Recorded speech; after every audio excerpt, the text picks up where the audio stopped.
육대장. 신선한 양지, 건강한 대파, 오래 끓인 사골 육수. 육개장 한 그릇에 온 힘을 다하니까 건강하다.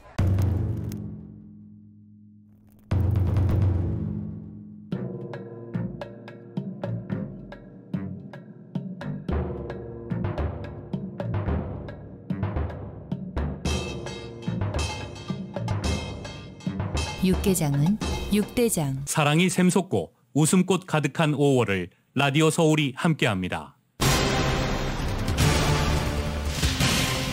연방정부가 채무 불이행에 빠질 것으로 예상되는 시한을 일주일 정도 남겨놓고 있지만 백악관과 공화당 간의 실무 협상은 난항을 계속하고 있습니다. 정치권의 합의가 불발될 경우 빠르면 다음 달 1일 연방정부가 채무 불이행에 빠질 수 있다는 경고가 이어지는 가운데 각 기관별로 제각기 다음 달 2일에서 13일로 예상하는 추정치를 내놓고 있습니다.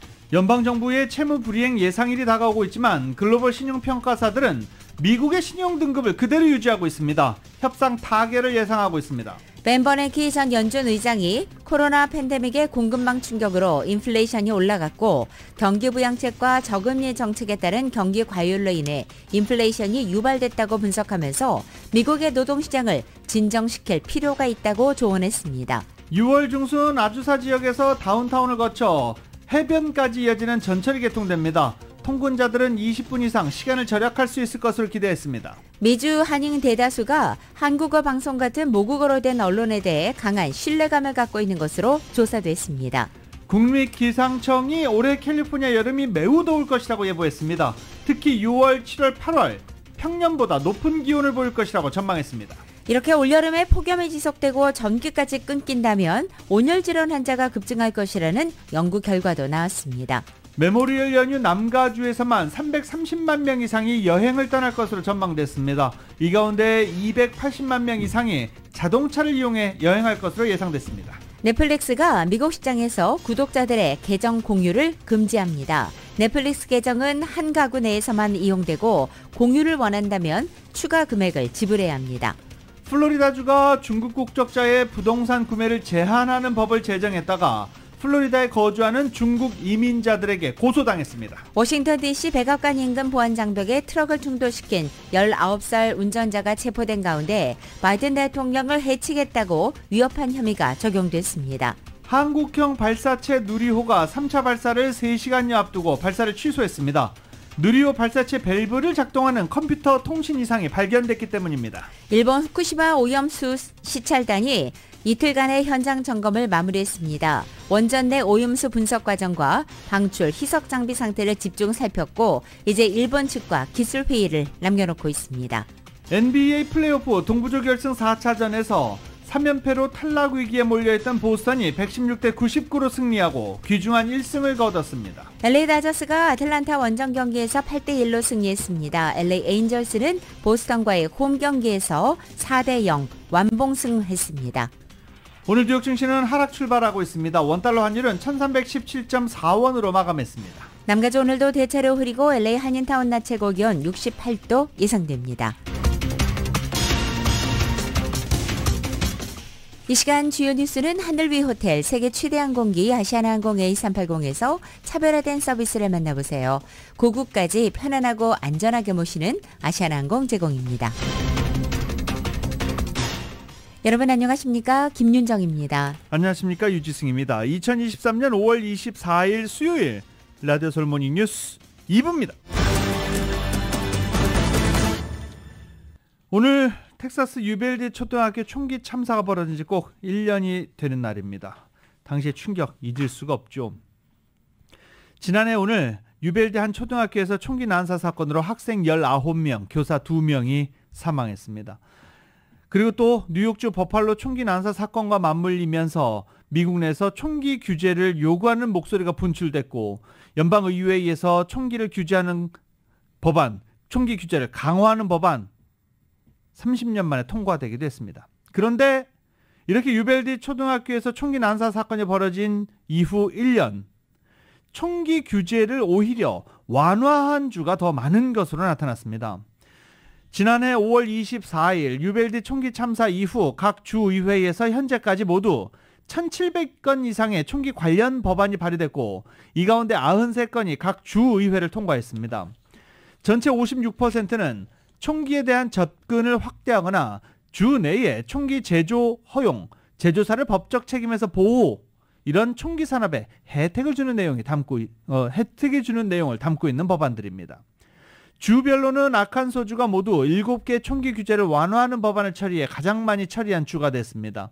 이 법안 내용을 보면요. 금융정보 프라이버시를 이유로 판매자가 어디서 뭘 샀는지 추적하기 어렵게 만들어놨습니다. 그리고 주정부 기관이 총기 산업에 반대하는 기업과는 거래하지 못하도록 법안으로 마련해놨습니다. 총기 관련 규제를 완화한 법안만 처리한 17개 주 가운데 14개 주는 공화당 주입니다. 전체 법안의 44%는 총기 접근을 제한하거나 총기 관련 사고의 희생자를 지원하는 내용도 담고 있기도 합니다. LAPD가 앞으로 로봇개를 사용할 수 있게 됐습니다. LA시의회가 어제 공청회를 통해 주민들의 의견을 듣고 난 뒤에 투표를 하고 LAPD의 로봇개 사용안을 8대4로 승인한 것입니다. 이로써 보스턴 다이나믹스사가 기부하는 로봇개가 LAPD의 사건 사고 현장에 투입될 수 있게 된 것입니다. 어제 채택된 수정안은 로봇개에 대한 감시를 강화했습니다. LAPD는 매 분기마다 LA시의회 측에 로봇개의 배치 현황과 배치에 따른 결과 또 각종 문제점을 보고하도록 강제한 것입니다. 만약 로봇개 활용과 관련해 문제점이 드러나면 LA시의회는 로봇개 배치 정책을 수정할 권한이 있고 로봇개 사용을 언제든지 정지시키는 결정도 내릴 수 있습니다. LA 주민들은 LA 시원들에게 반대할 것을 촉구하기도 했습니다. 지금은 기부를 받아 사용하게 되지만 장기적으로는 많은 비용이 소요된다고 지적한 것입니다. 이 같은 주민들의 반대 목소리가 공청회에서 나왔지만 LA 시의원들 투표에서는 로봇개 사용안이 통과됐습니다.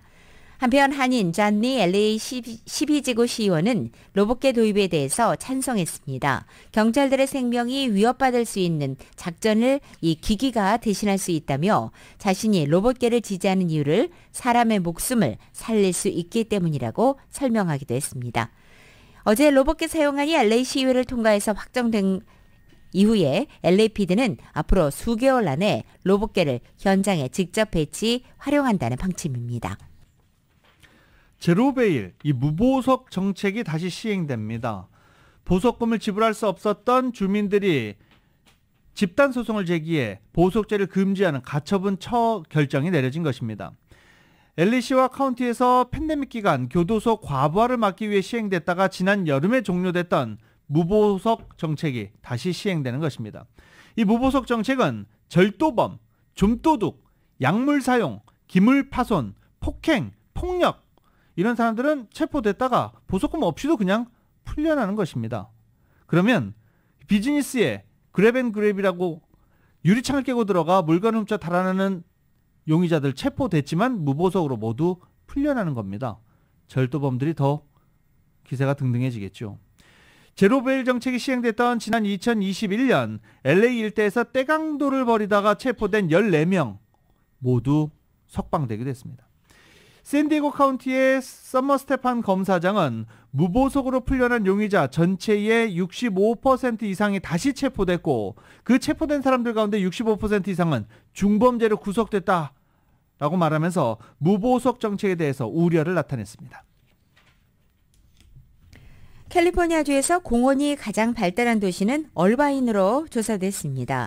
전국 도시들의 공원 실태를 평가 분석하는 파크스코어가 올해 발표한 보고서를 통해 오렌지 카운티 얼바인시가 대중의 공원 접근성에서 캘리포니아 전체 1위를 차지했다고 확인했습니다. 얼바인시는 대중의 공원 접근성을 보장하기 위한 투자에서 캘리포니아주에서는 1위, 전국에서는 4위에 올랐습니다. 팍스코어는 공공토지 트러스트 집계 연구자료를 바탕으로 해서 얼바인시 주민들의 거의 대다수라고 할 수 있는 94% 주민이 도보로 10분 이내 공원으로 갈 수 있는 곳에 거주하고 있는 것으로 나타났다고 전했습니다. 전국적으로는 도보로 10분 이내 공원으로 갈 수 있는 곳에 거주하는 주민이 평균 76%라는 점에서 얼바인시는 무려 18%포인트나 높은 상황입니다. 이 같은 결과는 얼바인시의 꾸준한 공원에 대한 투자 덕분으로 분석됩니다.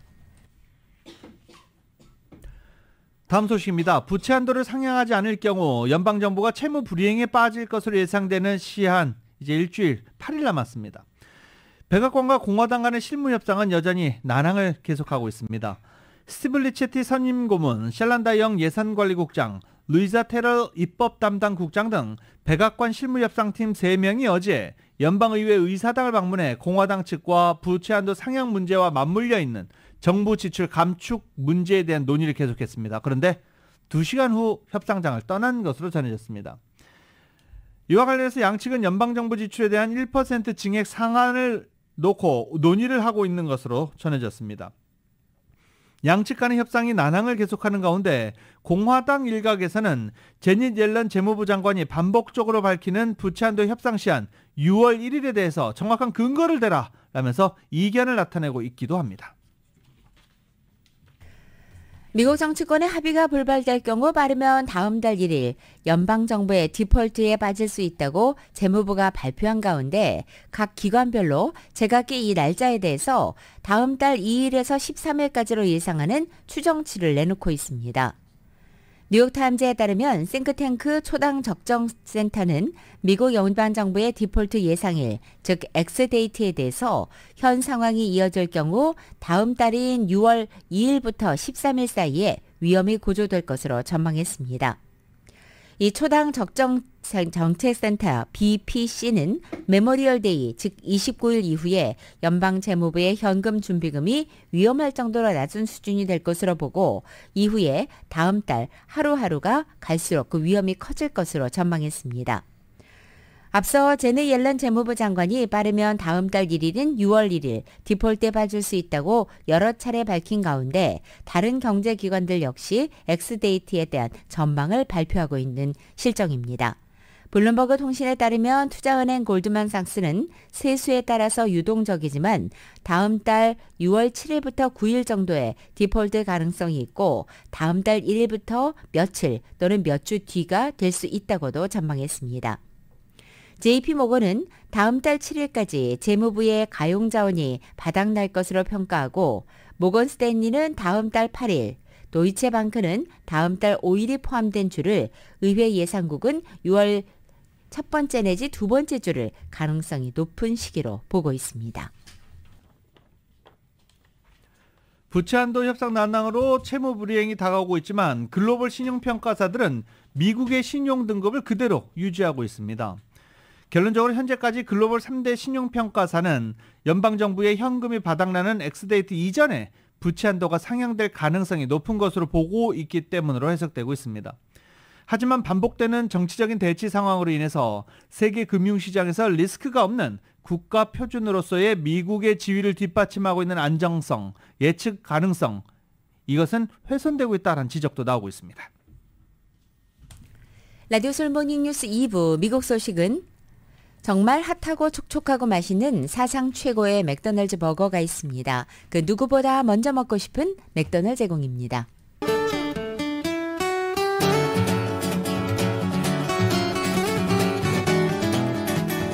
(5월 24일) 수요일 남가주의 날씨입니다. 오늘도 오전에 흐리고 늦은 오후에 반짝 햇살이 비치는 메이 그레이 현상이 반복됩니다. 오늘 아침 출근길 안개비가 이어지면서 보다 흐린 하늘로 시작하고 있는 가운데 오늘은 오후 3시 이후에나 해가 날 것으로 보입니다. 낮 기온 어제와 비슷하게 유지돼서 한낮에도 서늘하게 느껴지겠습니다. 이렇게 흐리고 서늘한 날씨 목요일인 내일과 또 이번 주 주말까지 포함해서 다음 주 중까지도 당분간 계속될 전망입니다. LA 한인타운의 오늘 낮 최고 기온 68도, 밤 최저 기온은 58도, 오렌지 카운티 지역은 67도, 58도, 밸리와 일랜드 엠파이어 지역 69도, 54도, 해안 지역은 64도, 56도로 예상됩니다. 한국 오늘 전국이 부분적으로 구름 끼겠고 서울의 오늘 아침 최저 기온이 60도, 낮 최고 기온은 80도 예상됩니다. 라디오 서울 모닝뉴스 2부 이 시간은 1250만 불 교통사고 최고 보상, 교통사고 전문 천재 변호사 리차드 호프만, 신용의 상징 유한양행 건강식품과 누구나 젊어지는 얼굴 피부과학 셀리온, 메디케어 시니어를 위한 전문의 허가가 아주 빠른 한인 최고 최대의 서울 메디칼 그룹, 총 20억 달러의 승소, 크고 작은 교통사고와 상해 브라이언 타필라와 시질러, 고객 한 분 한 분과의 릴레이션십을 생각합니다. 당신의 든든한 금융 파트너 CBB뱅크 공동 제공입니다.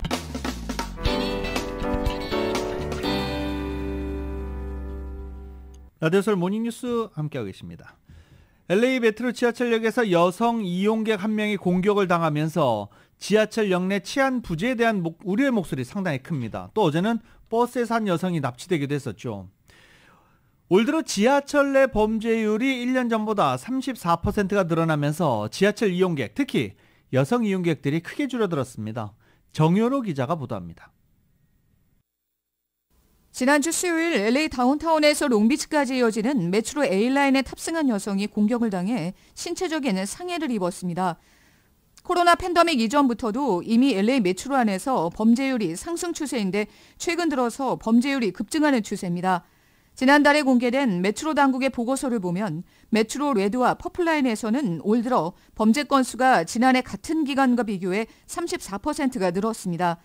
LA 카운티 정부가 공개한 보고서에 따르면 지난 2월에만 LA 메트로 지하철 안에서 3건의 성폭행 사건이 있었고 39건의 폭행 사건이 발생했습니다.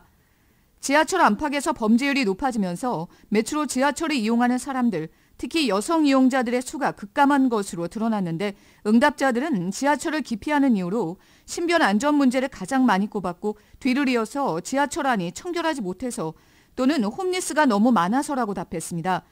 제니스한 LA 카운티 슈퍼바이저는 지난주 지하철에서 여성 이용자가 봉변을 당한 사건과 관련해 로컬 치안 당국에 책임을 물었습니다.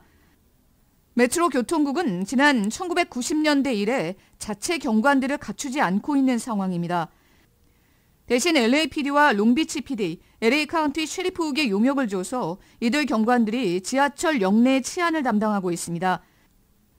지난 3월부터는 민간인들이 지하철 여관에서 이용자들을 도와주거나 위험한 일이 있을 때 관계당국에 신고하는 일명 앰베서더 시스템을 론치해 이들이 메트로 지하철 역내에 파견돼 있는 상황입니다.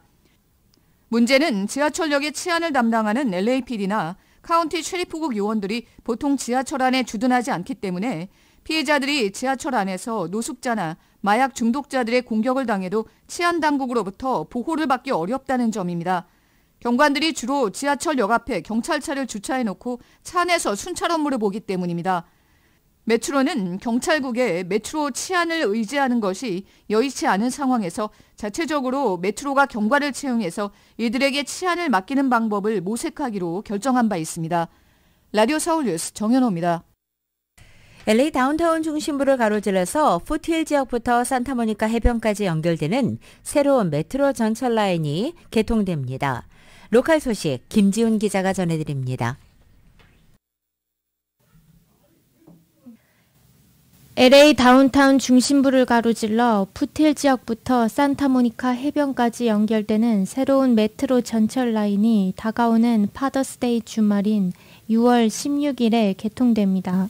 리저널 커넥터로 명명된 새 전철 라인은 아주사와 롱비치 사이 구간과 이스트 LA와 산타모니카 사이 구간을 운행하며 골드, 블루, 그리고 엑스포 라인 구간 사이를 연결해 환승 구간을 없앴습니다. 해당 라인은 아주사와 롱비치 사이 구간에 58분이 소요되고 이스트 LA와 산타모니카 사이 구간에 1시간 9분이 소요됩니다. 리저널 커넥터는 3,500만 달러의 기금이 투입된 지하철 구간으로 칠가와 메트로역과 리틀 도쿄와 아트 디스트릭 역을 가로지르는 지하철 구간입니다. 2028년 LA에서 개최되는 올림픽을 앞두고 당국은 전반적으로 전철 네트워크를 확장하는 계획의 일환입니다. 메트로 당국은 새 라인이 그동안 메트로 시스템에서 골칫거리였던 환승 절차를 생략하는 게임 체인저라고 설명했습니다. 리저널 커넥터는 골드, 블루, 그리고 엑스포 라인들이 연결되면서 사용자들에게 노스 지역에서 사우스 지역, 그리고 이스트에서 웨스트 지역까지 가는 옵션을 제공합니다. 3개의 구간을 하나로 연결하면서 직장인들이 출근길 소요되는 시간이 20분 줄어들 것으로 보고 있습니다. 새롭게 선보이는 리저널 커넥터는 개통날인 6월 16일에 무료로 운행할 계획입니다. 22일 저녁 이스트 LA에 버스에 탑승하려던 여성 한 명이 권총 무장한 남성에 의해 납치당하는 사건이 발생했습니다.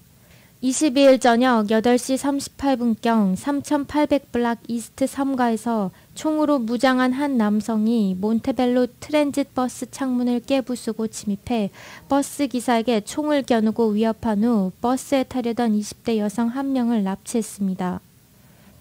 용의자는 피해자를 강제로 흰색 혼다 시빅 차량으로 태워 도주했습니다. 용의자는 20대 중반 남성으로 키 5피트 8인치, 몸무게 170에서 199파운드로 추정됩니다. 피해자는 20대 중반으로 갈색 머리에 키 5피트 6인치, 몸무게 130파운드입니다. LA 시의회가 23일 LA 경찰국에 기부된 정찰 로봇견인 로봇독 투입을 허용하는 결의안을 통과시켰습니다. 보스턴 다이내믹스사가 제조한 정찰 로봇견 로봇독은 최근 LA 메트로폴리탄 경찰국에 기부됐는데 시의회는 이 로봇독이 일반 드론이 촬영할 수 없는 곳까지 탐지할 수 있어 보다 효율적으로 일을 수행할 수 있을 것으로 보인다고 밝혔습니다.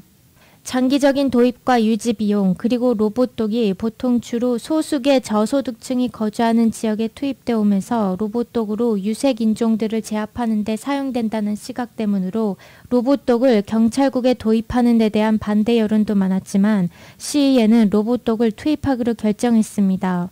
LA 경찰국은 로봇독은 무기를 동반하지 않을 것이라고 밝혔습니다. 라디오 서울 뉴스 김지윤입니다. 내 집 마련의 꿈을 이룰 기회를 앞당겨주는 주택 박람회 행사가 다음 달 한인타운에서 개최됩니다.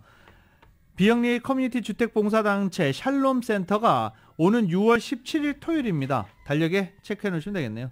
6월 17일 토요일 오전 10시부터 12시 30분까지 LA에 위치한 미주 평안교회에서 제42회 주택 마련 정보 및 융자 조정 박람회 행사를 개최합니다.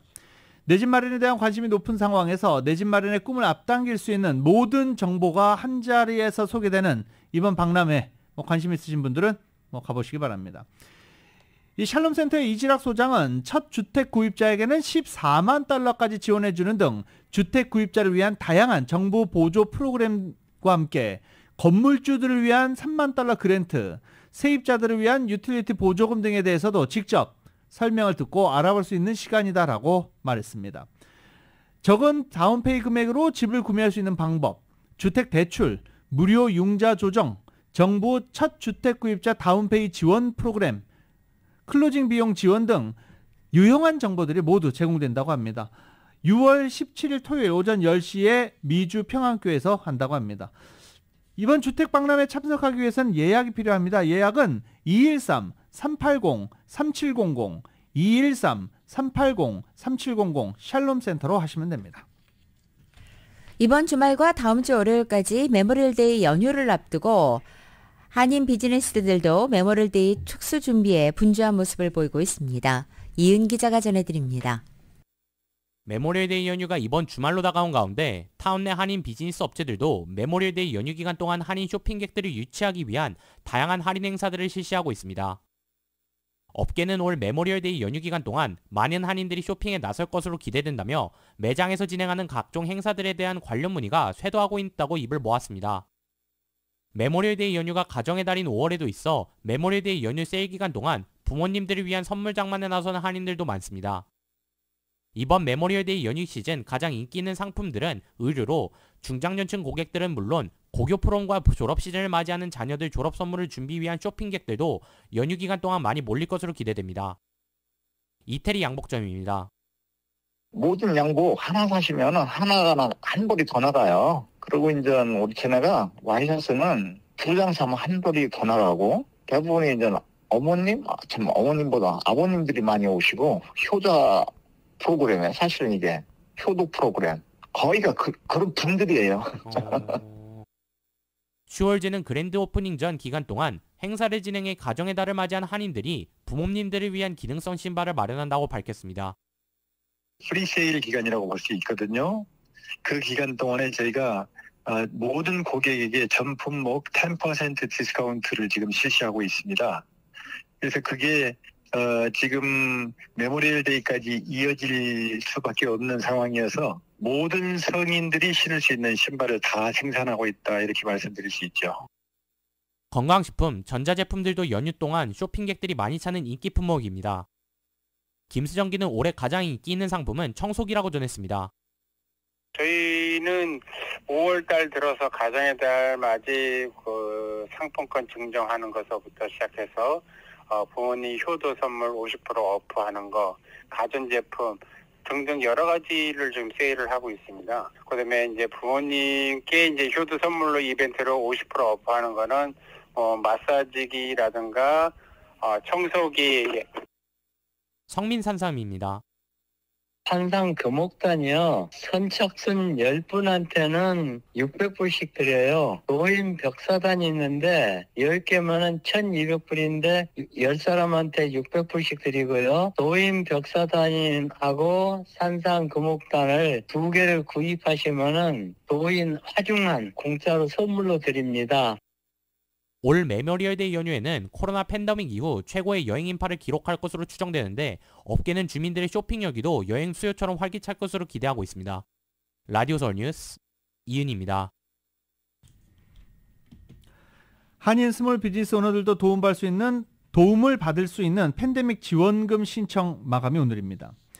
최대 15,000달러를 임대료를 내지 못한 업주에게 주는 상업용 부동산 렌트 지원금, 2,500달러의 경제기회 보조금을 받지 못한 한인 사업자라면 주목할 필요 있습니다.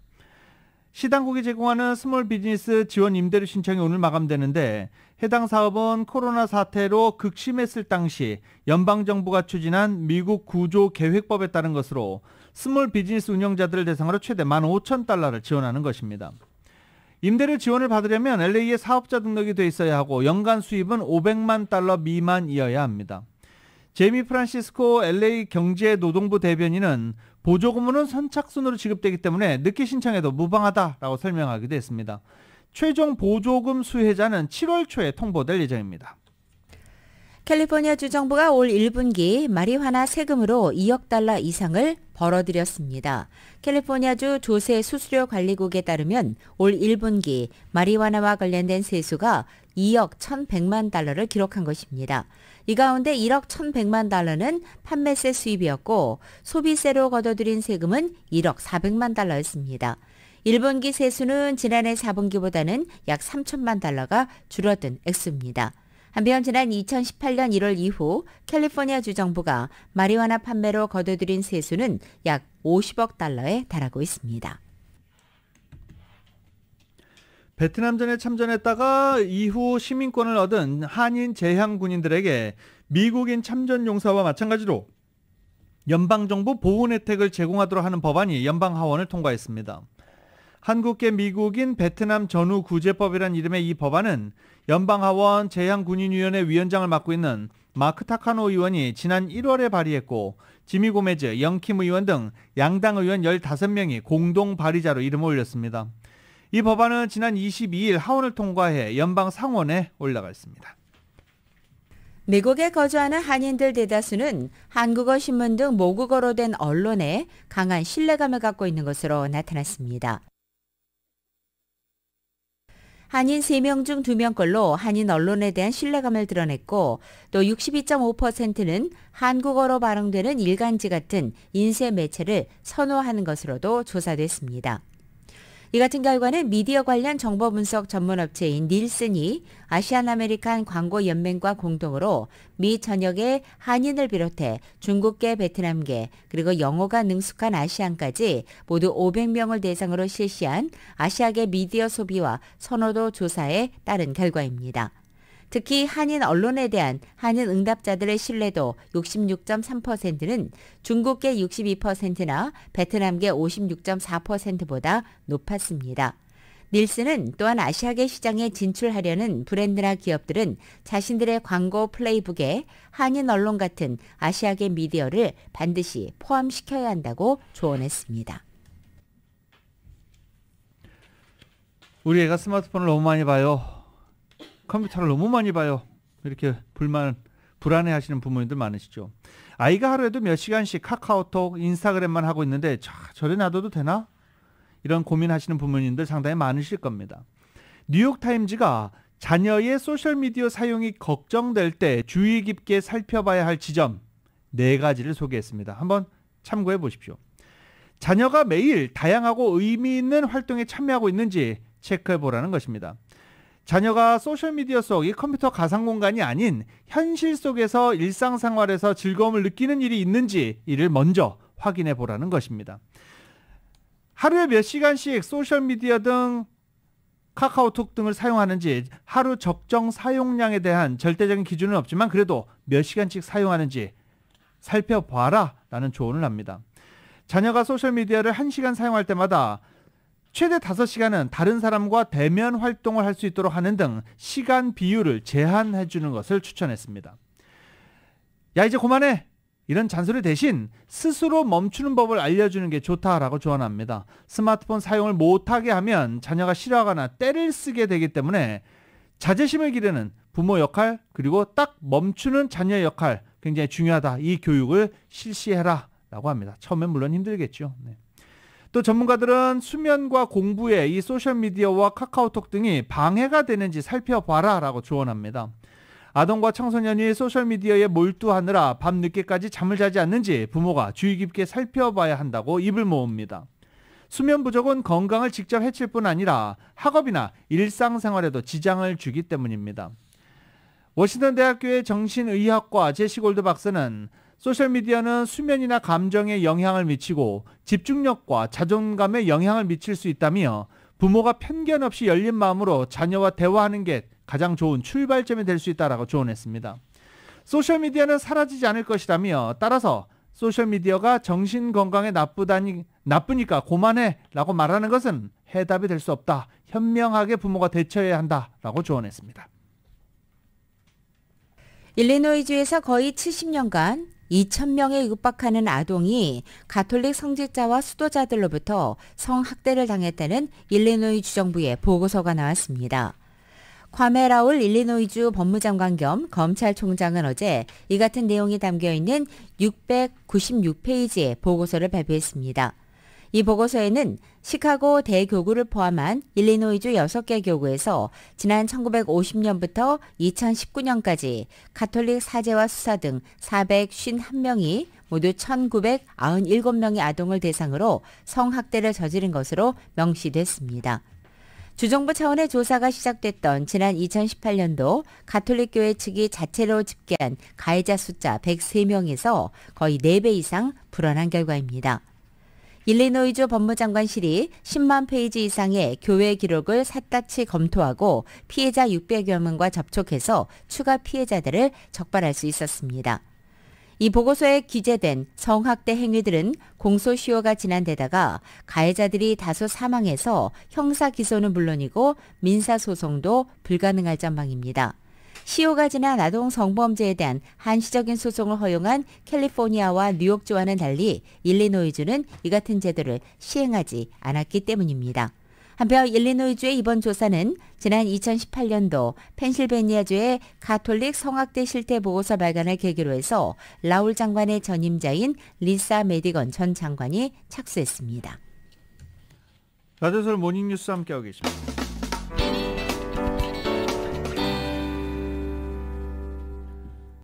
라디오솔 모닝뉴스 함께하고 계십니다. 공화당 유력 대선 주자인 론 디센티스 플로리다 주지사가 오늘 일론 머스크 테슬라 CEO와 대통령 선거 출마를 선언할 예정입니다. 트위터 스페이스에서 공동 행사를 개최할 예정인데요. 트위터 스페이스는 음성 대화 플랫폼입니다. 오늘 LA 시간으로 오늘 오후 3시 트위터의 음성 대화 플랫폼 트위터 스페이스에서 공동 행사를 개최할 예정입니다.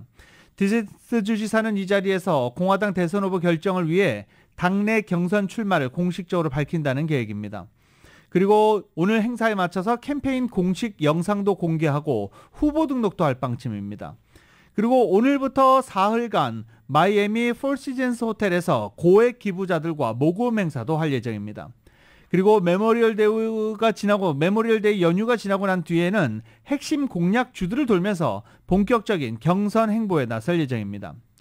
디센티스 주지사가 공식 대권 행보에 나서면서 일찌감치 출마를 선언한 트럼프 전 대통령과 함께 공화당 경선이 확실한 양강 구도를 갖추게 됩니다. 공화당에서는 트럼프 전 대통령을 비롯해 니키 헤일리 전 유엔 대사, 공화당의 유일한 흑인 상원 의원 팀 스캇, 에사 허친슨 전 아칸소 주지사, 기업가 비백 라마스와미 등이 경선 출사표를 던진 상황입니다. MBC 방송은 일론 머스크와 함께하는 선언은 디센티스 지지세에 큰 힘이 될 수 있다며 1억 4천만 명의 팔로워를 보유한 머스크는 보수 진영에서 막대한 영향력을 행사하고 있다라고 지적했습니다. 머스크는 하지만 월스트리트저널 CEO 회의에서는 디센티스 출마 선언과 관련해 소셜미디어에서 이런 큰 발표가 이루어지는 것은 획기적인 일이라며 대통령 후보로 특정 후보를 지원하는 건 아니다라면서 선을 긋기도 했습니다. 워싱턴 DC 백악관 인근 보안장벽에 트럭을 충돌시킨 19살 운전자가 조 바이든 대통령을 해치겠다고 위협한 혐의를 받고 있다고 알려지고 있습니다. 미주리주 체스터필드 외곽에 거주하는 19살의 사이 마르세트 칸들라가 지난 22일 오후 10시경 백악관에서 걸어가 2분 거리인 라파에트 광장 북쪽 지점에서 트럭 임대업체의 유홀 트럭을 몰고 돌진한 혐의로 체포됐습니다. 수사당국은 칸둘라가 고의로 차량을 장벽에 부딪힌 것으로 보고 있습니다.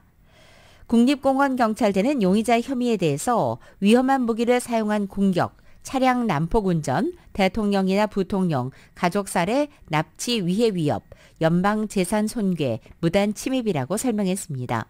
현장에서는 나치 문양이 그려진 깃발이 나오기도 했습니다.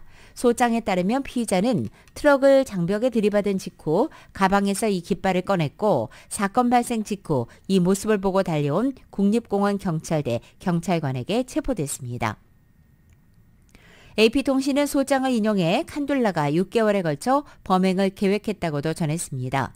체포된 이후 SS 요원들에게 백악관에 가서 권력을 장악하고 나라를 책임지고자 했다면서 그래야만 한다면 대통령을 살해하려 했다고도 진술했습니다. 또 나치의 위대한 역사와 권위주의적인 성격, 우생학, 또 하나의 세계 질서를 존경해서 온라인으로 깃발을 구입했다고 말한 것으로도 전해졌습니다. 한편 칸둘라는 체포 당시 폭발물이나 무기를 소지하지는 않았습니다. 인공지능으로 만든 가짜 사진 때문에 큰 소동이 계속해서 이어지고 있습니다. 어제 소식 전해드렸듯이 국방부가 불에 타는 사진도 공개가 됐었죠. 문제는 이런 사진을 만들기가 너무 쉽다는 것입니다. 가짜 사진, 가짜 정보를 규제하는 국제적인 룰이 필요하다는 목소리가 점점 더 커지고 있습니다. YTN입니다. 트럼프 미국 전 대통령이 경찰 추격을 받으며 허겁지겁 도망갑니다. 경찰에 체포된 뒤 수갑이 채워진 모습도 보입니다. 죄수복 차림도 찍혔습니다. 2달 전 미국은 물론 전 세계를 깜짝 놀라게 한 사진인데 모두 가짜로 판명됐습니다. 인공지능 AI가 만든 가짜 사진입니다.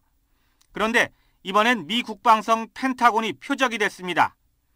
미국 현지 시간 22일 SNS에서 급속하게 퍼져나간 사진입니다. 흰 건물 옆으로 검은 연기가 무섭게 솟구칩니다. 첨부된 글에는 속보 펜타곤 근처에서 폭발이라고 적혀 있습니다. 뉴스처럼 포장된 사진과 글이 전 세계로 확산하면서 미 증시 S&P 지수가 한때 0.3%나 떨어지기도 했습니다. 하지만 이 사진 역시 AI가 만든 가짜로 밝혀졌습니다.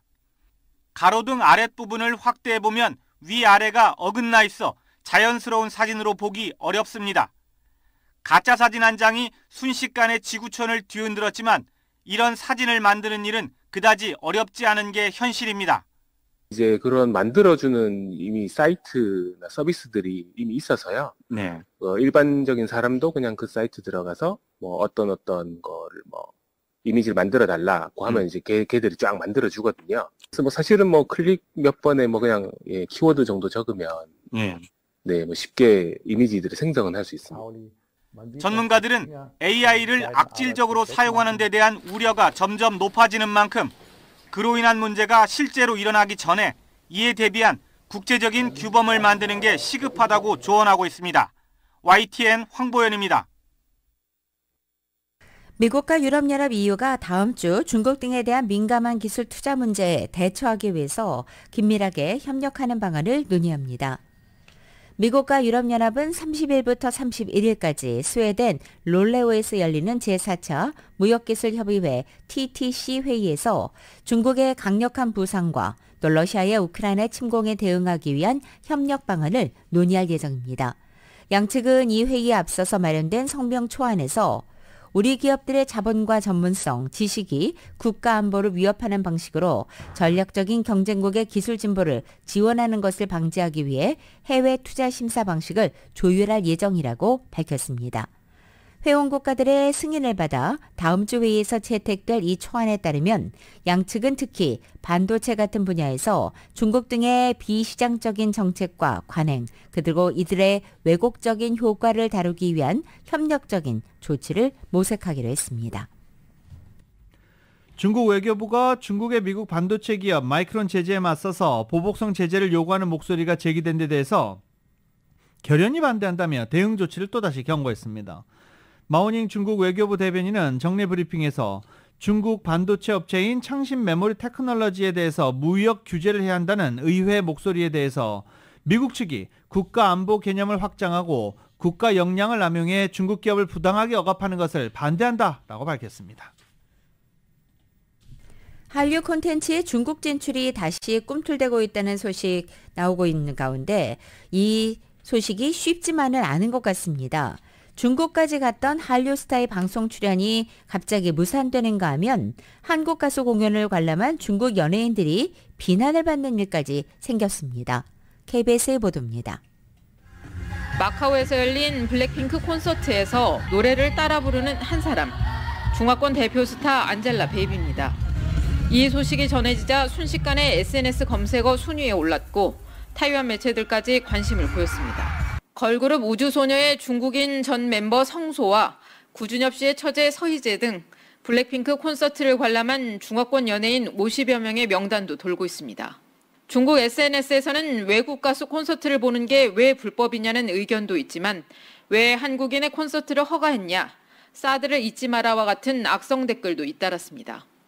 중국 예능 프로그램에 출연 예정이었던 가수 정용화 씨도 갑작스럽게 하차했습니다. 중국 당국의 출연 허가를 미리 받지 않았기 때문입니다. 이 사실을 알리는 글에는 한국 콘텐츠 금지, 이른바 한한령을 지지하는 댓글이 가장 많은 추천을 받았습니다. 국제 정세의 변화, 그리고 중국 내의 어떤 사상 검열의 강화로 인해서 그런 부분들이 한국과 중국의 어떤 문화 콘텐츠 유통에 좀 안 좋은 영향을 끼치고 있다고 볼 수 있습니다. 올 초만 해도 중국과 우리나라 연예기획사들이 협업을 타진하고 있다는 소식도 들려왔었는데요. 지금은 한중 관계가 경색되면서 한중 문화교류의 앞날도 가늠하기가 쉽지 않은 상황입니다. 베이징에서 KBS 뉴스 김효신입니다. 라디오솔 모닝뉴스 스포츠 소식입니다. 스포츠 소식은 전문가가 추천하는 이민법과 가정법 전문 제인정 종합법률사무소 제공입니다. 유럽 축구가 시즌 막바지로 접어들면서 여름 이적 시장이 시작됩니다. 한국 김민재, 이강인, 손흥민 선수의 이적 관련 행보가 주목됩니다. YTN의 보도입니다. 현재 가장 많은 이적 소식이 전해지는 선수는 나폴리의 김민재입니다. BBC 스포츠의 가심란은 맨유가 나폴리의 26살 대한민국 수비수 김민재와 개인 계약에 합의했다고 전했습니다. 또 유럽 축구 이적 전문가 로마노 기자는 김미 스포츠를 통해 맨유가 지난해 10월부터 김민재 영입을 추진해왔다고 김민재의 맨유 이적에 힘을 실었습니다.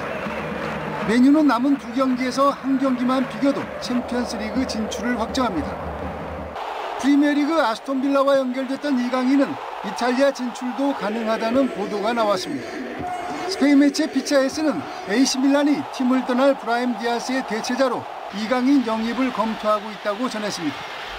사실 여부와 관계없이 올 시즌 마요르카에서 6골 4개의 도움을 기록한 이강인의 높아진 위상을 확인할 수 있는 보도입니다. 2025년까지 토트넘과 계약한 손흥민에게도 변수가 생겼습니다. 챔피언스리그와 유로파리그 진출이 무산된 토트넘이 이번 기회에 젊은 선수들로 팀을 리빌딩한다면 케인과 손흥민 등을 내놓을 수도 있기 때문입니다.